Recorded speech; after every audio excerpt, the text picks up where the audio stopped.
ব্রাজিলের নতুন ভরসা এখন হতে যাচ্ছেন যিনি, সেই রায়ানকে প্রশ্ন করা হয়েছিল আপনি এই জাপান দলের কোন ফুটবলারকে চেনেন বা জানেন। রায়ানের স্ট্রেট কাট উত্তর ছিল তিনি আসলে ওইভাবে কাউকে চিনেন না, কাউকে নিয়ে তার কোনো আলাদা পরিকল্পনাও নেই। এইটা আসলে ওই বিতর্ক যেটা চলছিল নেইমারের আগের মতো ফর্ম নাই, ওটার মধ্যে আসলে নতুন একটা উপাদান ঢেলে দিয়েছিল। পরে রায়ান অবশ্য নিজেই বলেছেন, দেখেন আমি ওইভাবে আসলে এখনো পর্যালোচনা করিনি, পর্যালোচনা না করলে বা অ্যানালাইসিস না করলে ওদেরকে নিয়ে কোনো কমেন্টস আসলে করা যায় না।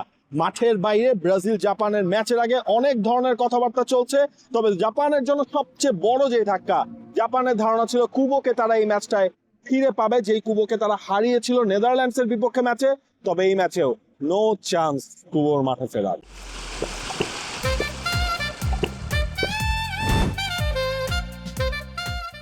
কুবো থাকলে হয়তো জাপানের শক্তিটা বাড়তো। জাপান যে আওয়াজ তুলছে সেটার পক্ষে তারা হয়তো আরো বেশি মাঠে যুক্তি দেখাতে পারতো, কিন্তু কুবো না থাকাটা জাপানের জন্য একটা সেটব্যাক। জাপানের ইনজুরির ভেতর দিয়েই আছে, জাপানের এটা চলছে। মিনামিনো, তারপরে মিতোমা চলছে, তো মানে এন্ডো শেষ নাই, এবং বিশ্বকাপ চলার সময় ওটা তারা পুরোপুরি ছাড়াতে পারে নাই। এইটা জাপানের জন্য একটা দুর্ভোগের কারণ, কিন্তু জাপান তবুও নিজেদের উপরে সেই বিশ্বাসটা রাখছে। জাপান আসলে কেমন খেলে মানে রায়ান হয়তো জানেন না, কিন্তু আমরা তো জাপানের 2-3টা ম্যাচ দেখে জেনেছি। জাপানের সঙ্গে সুইডেনের ম্যাচটা আমরা মাঠে বসে এই কারণেই দেখেছি যাতে ব্রাজিলের ম্যাচের আগে এই পর্যালোচনাটা আমরা ঠিকঠাক মতো করতে পারি। সেটাই আমাদের মেইন টার্গেট ছিল। সেই 11টা জাপান হয়তো আমরা আবার দেখবো যে কাছাকাছি 11ই জাপান মরিয়াসু কিন্তু হচ্ছে যে আপনার মানে বেশ রোটেট করেন। হ্যাঁ, ওই জায়গাটায় ধরেন সেকেন্ড ম্যাচের আগে মানে ব্রাজিল তো না, সুইডেন ম্যাচের আগেই হিসাবটা এমন ছিল 26 জনের মধ্যে তিনি 22 জনকে ইউজ করেছেন ম্যাচের কোনো না কোনো একটা স্টেজে। এই 11টা আসলে কেমন হয়, কোন কোন জায়গায় তিনি হচ্ছে কাকে পরে নামান, কাকে হচ্ছে তিনি স্টার্টটা করান। যেমন হচ্ছে যে আপনি ধরেই রাখতে পারেন হচ্ছে যে মায়েদাকে কখন ইউজ করা হবে। মায়েদা কামাদার মধ্যে দেখা যাবে যে আপনার অল্টারনেট একটা অপশন। আমি মায়েদাকে শুরু করবো না, তখন হচ্ছে যে আপনি কামাদা চলে আসবে আপনার হচ্ছে পরের অপশন হিসেবে। উয়েদা তখন হচ্ছে আবার আপনার নাম্বার 9-এ তিনি স্টার্ট করছেন। উয়েদা তো স্টার্ট করছেন, উয়েদা গোলও করছেন। উয়েদা মোটামুটি খেলছেন, উয়েদা, মায়েদা, কামাদা সবাই গোল করছেন। এখন এই নামগুলো শুনে অনেকে যারা জাপানের খেলা খুব নিয়মিত দেখেন নাই তাদের জন্য একটু, তাদের নিজেকে একটু রায়ান মনে হতে পারে, কিন্তু আমরা কাজটা সহজ করে দেওয়ার চেষ্টা করছি। মানে কামাদা তো এক এক ম্যাচে এক এক রোলে খেললেন, 2 ম্যাচে 2 রোলে খেলেছেন। মায়েদার ক্ষেত্রেও তাই, এবং তিনি ফুটবলারদের যেহেতু তার প্লেয়াররা ইনজুরিতে পড়ছে, এক একজনকে দিয়ে মাল্টিপল রোলসে তিনি খেলাচ্ছেন, আবার ওখান থেকে তিনি ফলো বের করছেন। মানে যে গোলটা সুইডেনের বিপক্ষে জাপান করেছে ক্লাসিক গোল, ব্রাজিল সমর্থকেরা বা ব্রাজিল জানে যে ওই জায়গায় তাদেরকে সতর্ক থাকতে হবে, কারণ ওই ডিফেন্স চেরা পাস তাদের সবচেয়ে বড় শক্তির একটা জায়গা। আর ওই ডিফেন্স চেরা পাস যদি একটা মিডফিল্ড থেকে আসে, যে ব্রাজিলকে আমরা মরক্কোর সঙ্গে দেখেছি, ওই রকম কিছু হলে ব্রাজিলের জন্য দুশ্চিন্তার কারণ। ব্রাজিলের সেন্টার ব্যাক আমার গ্যাব্রিয়েল মাগালেসকে নিয়ে তেমন কোনো কথাবার্তা নাই, তবে মার্কিনিওস অনেক সময় হয়তো গ্যাব্রিয়েল মাগালেসের তুলনায় রিয়াক্ট করতে, যদিও তিনি experience centre back, champions league winner, কিন্তু এই দুজনের ভিতরে কম্পেয়ার করলে তাকে নিয়ে একটু শঙ্কা অনেক ব্রাজিল সমর্থকদের ভিতরে থাকতে পারে। তাকে একেবারে অস্বাভাবিক না, ওই জায়গা থেকে ব্রাজিলের সতর্ক হওয়ার যথেষ্ট কারণ আছে। দেখেন এই জায়গায় সতর্ক আরো বেশি হতে হবে, কারণ হচ্ছে জাপান আপনাকে বল নিয়ে খেলতে দিবে, জাপান বলবে তুমি খেলো, কিন্তু একটা জায়গায় আমার যেহেতু শক্তির জায়গাটা হচ্ছে আমার ব্যাকলাইন, দ্যাট ডাজন্ট মিন যে আবার জাপান গোল খাচ্ছে না। জাপান কিন্তু যেটা আমরা বলছিলাম জাপান গোলও খাচ্ছে, কিন্তু ধরেন ওরা ওই মেন্টালিটি ওদের আছে, গোল দিলে আমরা জানি আমাদের পাওয়ার জোন কোনটা, আমরা হচ্ছে 2টা উইংকে কমপ্লিটলি ব্যবহার করব। তাদের যেই 2 উইং ব্যাক প্লাস হচ্ছে আপনি হচ্ছে সেখানে দোয়ান এবং নাকামুরার যেই সার্ভিস, মানে আনবিলিভেবল কাজ আলটিমেটলি তারা ওই জায়গাটায় করবে। তারা হচ্ছে কি আপনার ওইটার জন্য অপেক্ষা করবে, ব্রাজিল যদি বলটা লুজ করে কোনো কথা নাই, উইংয়ে দাও, সেখান থেকে টান দাও, পজিশনাল চেঞ্জগুলো মাঝখানে দেখবেন হচ্ছে উয়েদা মায়েদা তাদের মধ্যে হয়ে যাবে, হওয়ার পর তারা বুম। পরের দিকে আপনি নাগাতোমোকেও দেখতে পারেন। এই নাগাতোমোকে মনে থাকার কথা, 5 নম্বর বিশ্বকাপ খেলছেন জাপানিজ এই প্লেয়ার, একটা সময় ইন্টার মিলানে খেলেছেন। তিনি বিশ্বাস করেন ব্রাজিলকে হারিয়ে দেওয়া সম্ভব, এবং তিনি সেটা বিশ্বাস শুধুমাত্র নিজের ভেতরে রেখেছেন তা না, তিনি এটা মিডিয়ার সামনেও বলেছেন। তার মানে জাপান সেটা খুব ভালো মতো জানে। জাপানের এই সেকেন্ড রাউন্ডের বাধাটা পার হওয়াটা খুব জরুরি, এটাকে আমরা সেকেন্ড রাউন্ডই বলছি এইভাবে। জাপান নকআউট পর্বে খুব ভালো করে নাই, বিশ্বকাপে ভালো করে না। ব্রাজিল আর জাপান এই প্রথম তারা মুখোমুখি হচ্ছে নকআউট পর্বের কোনো ম্যাচে বিশ্বকাপে।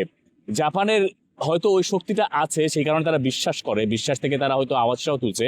কিন্তু যেই জায়গায় জাপান একটু ঝামেলায় পড়তে পারে, গ্যাব্রিয়েল মাগালেস দিয়ে আমার মনে পড়লো, নেদারল্যান্ডসের সঙ্গে যে খেললো জাপান, ভার্জিল ফন্ডাইকের গোলটা মনে আছে, সেট পিস।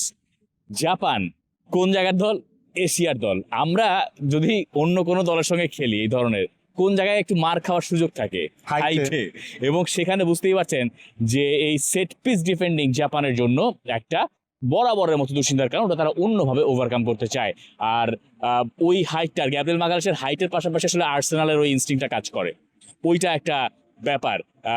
ওই রকম ডেলিভারি ডেকল্যান রাইস কে হবেন ওইটা দেখার বিষয়। কিন্তু জাপান যে কাজটা করবে আমার কাছে মনে হয় যে, কি বললেন যে খেলতে দেবে ব্রাজিলকে, খেলতে দিলে ব্রাজিল কি করবে?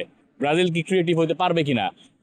যদি আমরা জাপানের এই 3 ম্যাচের ফরমেশন দেখি, ওই নেদারল্যান্ডসের ম্যাচের পরের যদি কয়েক মিনিট বাদ দেন 3-4-3, তাই তো তাই দাঁড়ায়, বা 3-4-3, কখনো কখনো সেটা 5-3-2, মানে 5-4-1ও হয় উইদাউট দ্য বল। এই ফরমেশনের একটা চেঞ্জ দেখা গেল ওই নেদারল্যান্ডসের সঙ্গে অল্প কয়েক মিনিট যখন তারা 2-2 হয়ে গেছে, তখন একটা 2-1, তখন তারা ফরমেশন 4-4-2-তে নিয়ে এসে শেষের গোলটা তারা আদায় করেছিল। কিন্তু সেটাও একটা সেট পিস সিচুয়েশন থেকে, ফরমেশনের ডিরেক্ট কোনো ইনভলভমেন্ট সেখানে ছিল বা ইম্প্যাক্ট ছিল এমনটা বিশ্বাস করার কোনো কারণ আমাদের কাছে অন্ততপক্ষে সেরকম তথ্য উপাত্ত নাই। ব্রাজিলকে যখন ওই একই কথা আমরা আগের প্রিভিউতে বলেছি যে ওই 3 ব্যাকের যে ধাঁধাটা, ওইটা অনেক সময় অনেক দলের জন্য একটু আলাদা। আবার ধরেন এখন আজকালকার যুগে তো 4-4-2 ফেরত এসে প্রচন্ড প্রতাপ নিয়ে।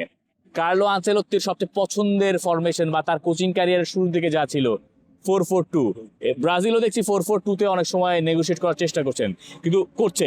তো সেই 4-4-2-তে ওই 2 আসলে কে? ভিনিসিয়াস আর রায়ান, না ভিনিসিয়াস আর কুনিয়া? দেখেন ওই জায়গায় ব্রাজিল মানে জাপানকে যেটা ফেস করতে হবে হচ্ছে ভিনিসিয়াস এবং কুনিয়াকেই আলটিমেটলি ফেস করা লাগবে। তার থেকে আবার এইখানে কিন্তু রায়ানও কিন্তু সেই জায়গাটায় এটাই চলে আসবে। ধাঁধাটা।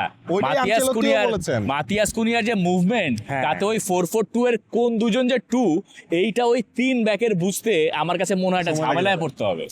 আর জাপানের জন্য সেটা একটা চ্যালেঞ্জ, বাট জাপান দিন শেষে আপনার ট্রাইটা করবে হচ্ছে যে ব্রাজিলের ওই রাইট ব্যাক পজিশনটাকে কিন্তু আঘাত করা। জাপান যেহেতু উইং বেস ফুটবলটা তারা খেলতে চাবে, সুতরাং হচ্ছে ব্রাজিলেরও তো ওই জায়গাটার মধ্যে আপনার ধরেন ব্রাজিল একটা আপনার কাউন্টারে উঠলো, ব্রাজিল ওখানে বলটা লুজ করলো, জাপানের ওই পেস বা হচ্ছে ওই লাইন ব্রেকিং পাসগুলা এই ম্যাচে জাপান যদি ভালো করতে চায় তারা হচ্ছে ওই জিনিসটাকে টার্গেট করবে। জাপান দেখবেন খুব স্লো অ্যান্ড স্টেডি একটা স্টার্ট করবে, কারণ তাদের এই জায়গায় সাবধানী হতে হবে। পরে আলটিমেটলি টাইম টু টাইম তারা হচ্ছে মোমেন্টামটা চেঞ্জ করে দিতে চাইবে। জাপানের শক্তি আসলে তাদের বিশ্বাস, জাপানের শক্তি তাদের হার না মানা মানসিকতা, যেটা তারা দেখিয়েছে নেদারল্যান্ডসের বিপক্ষে, যেটা তারা গত 1 বছর জুড়ে দেখিয়ে আসছে।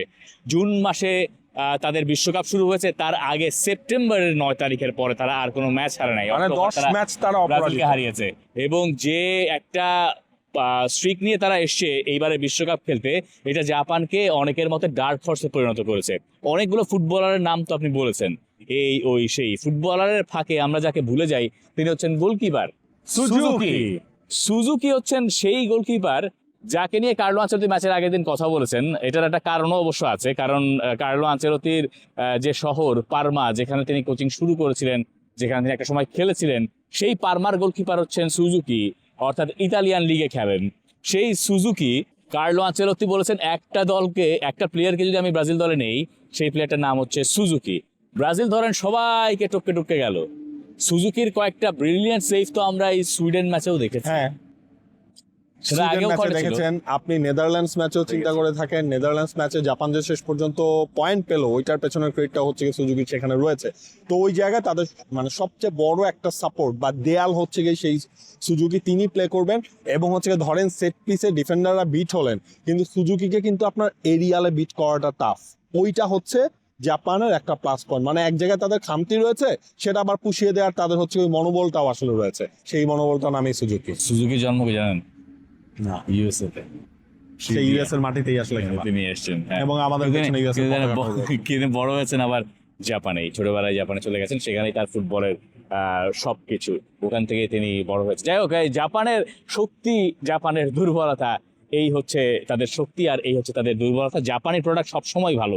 দেখা যাক ফুটবল মাঠে জাপানিরা ব্রাজিলের সঙ্গে আসলে কেমন করে। For more updates, subscribe to our YouTube channel and click on the bell icon. Follow us on Facebook and Instagram. Download T-Sports app to enjoy exciting games and highlights. Visit tsports.com.